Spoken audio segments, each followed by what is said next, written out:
The movement was begun by a scientist who discovered, quite by accident, these signals being sent.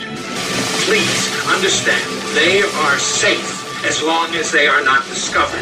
They want their weapon. You have to wake yourself up.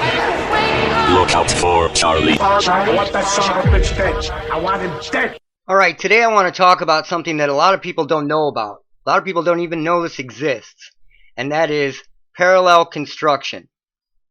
And what it is, you can look it up yourself and research it, but I'll just give you the quick rundown. Is parallel construction means they build a case against somebody with surveillance and technology that they do not want to divulge.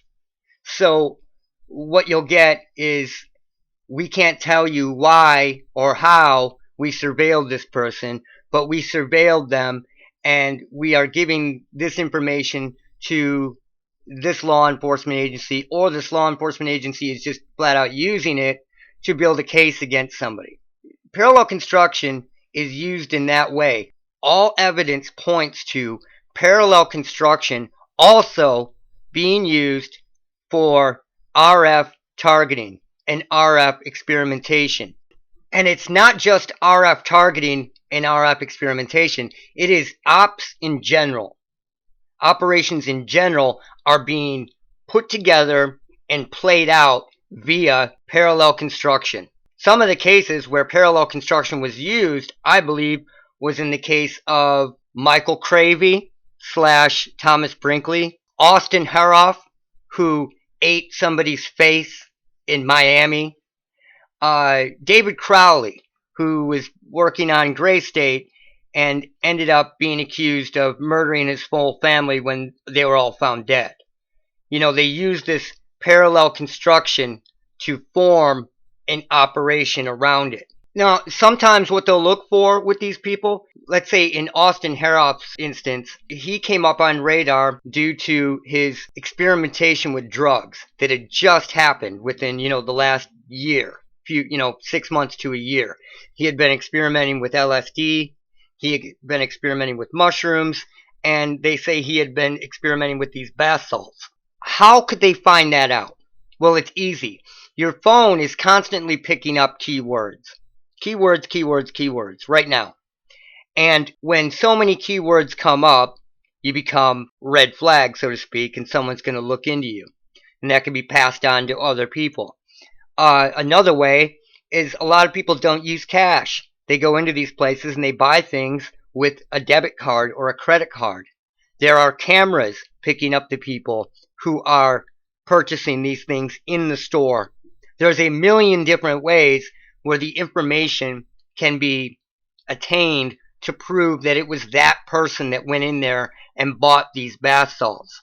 Now, that gives them something to fall back on. Oh, this guy was experimenting with drugs, so now we can target him with RF, totally fuck him up, experiment on him with new RF that we're not using on the entire population yet, and get him to do something completely and totally insane. 3 years later, Austin Heroff case still puzzles many. Well, no shit. They look for people like this guy because he really did want to help people. He was literally looking for ways to help people. And they think, oh, well, this is a guy, if we can turn him into a crazed monster, that's a success, because it totally goes against everything that this guy is about. That is the kind of shit that they do. That's what they wanted to do in MK Ultra. The whole purpose of MK Ultra was to get people to do things that were against their moral code, that were against their belief system. And when you get somebody like this guy, who is basically a do-gooder, he's got this almost religious thing about him, about helping people, then they want to try to corrupt that. And they've been doing this since day one that they started experimenting with this shit, and they've never stopped. They've only privatized this stuff to get away from Freedom of Information Act requests. And people still can't figure it out. It still puzzles many, right? Well, it's obvious because there's other cases of the same thing happening. And it's not the bath salts. It's not the chemicals that he ingested. That doesn't make any sense. The reason why he was patrolling his house for demons at night before any of this happened is because he was actually seeing something in the house via radio frequency. And parallel construction is used in all of this. It is being used in all of this. When you have an operation that you want to play out, all you have to do is wait after you're hitting somebody with these RF weapons for them to fuck up and say something that sounds weird. Once something sounds weird, it can play on the imaginations of everybody around them and the population in general. So, they were targeting the Crowley family, and the wife was hearing voices, right? And the whole family was experiencing things, but like I've said before, just the wife, one person in the house, was hearing voices. So then, Crowley starts emailing and asking people, what does demonic attack look like? What would demonic attack look like? And bam, there you have it. There you have it. You have all the ammunition that is needed for them to play out an op to take out the whole family and then let the entire thing open up like a book, like a fictional book, to the readers and the population's mind.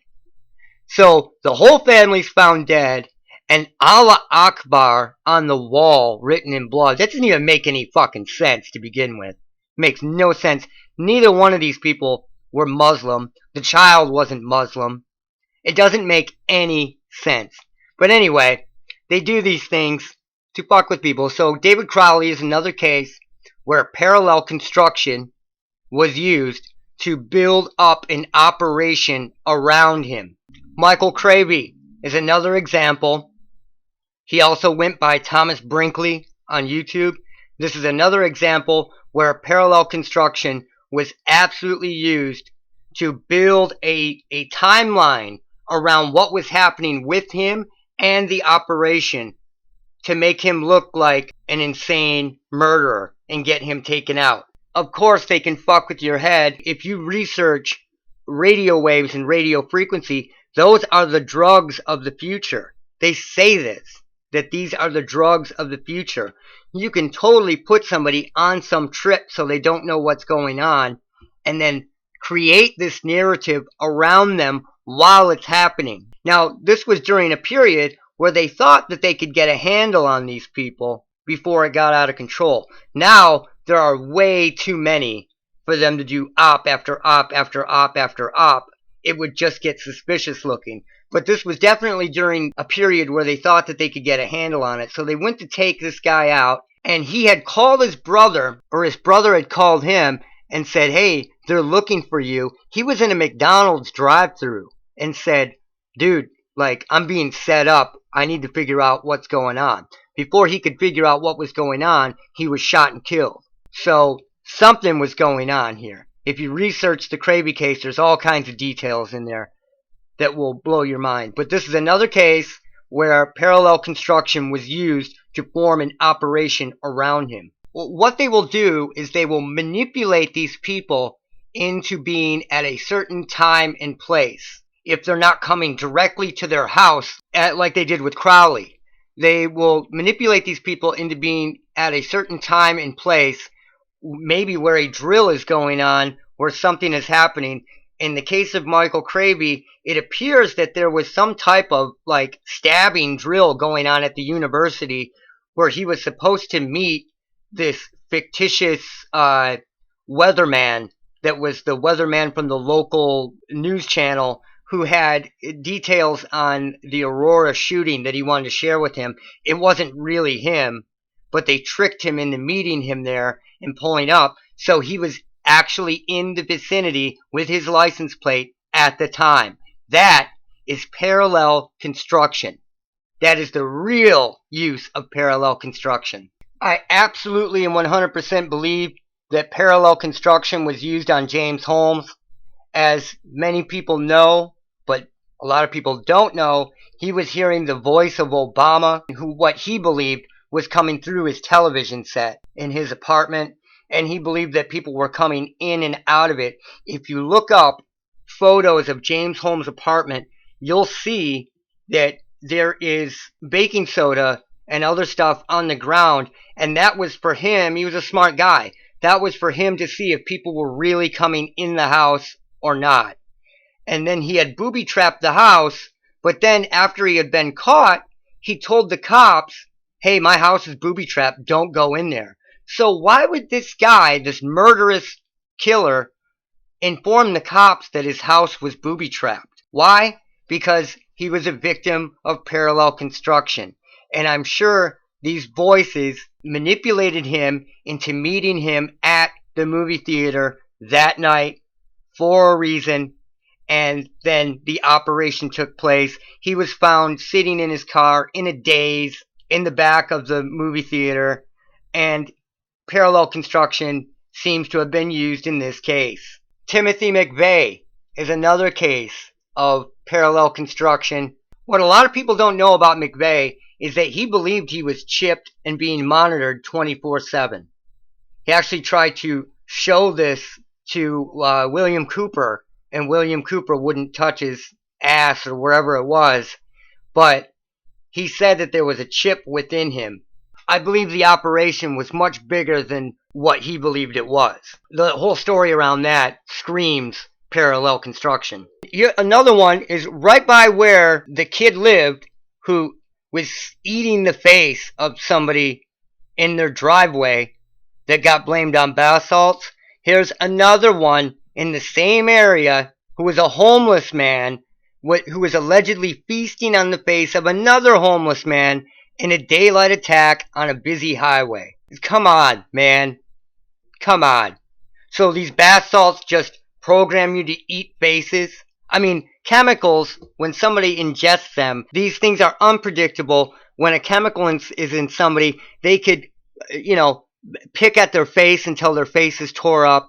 They could, decide to jog until they die. I'm just making stuff up. But it's not going to be the same thing.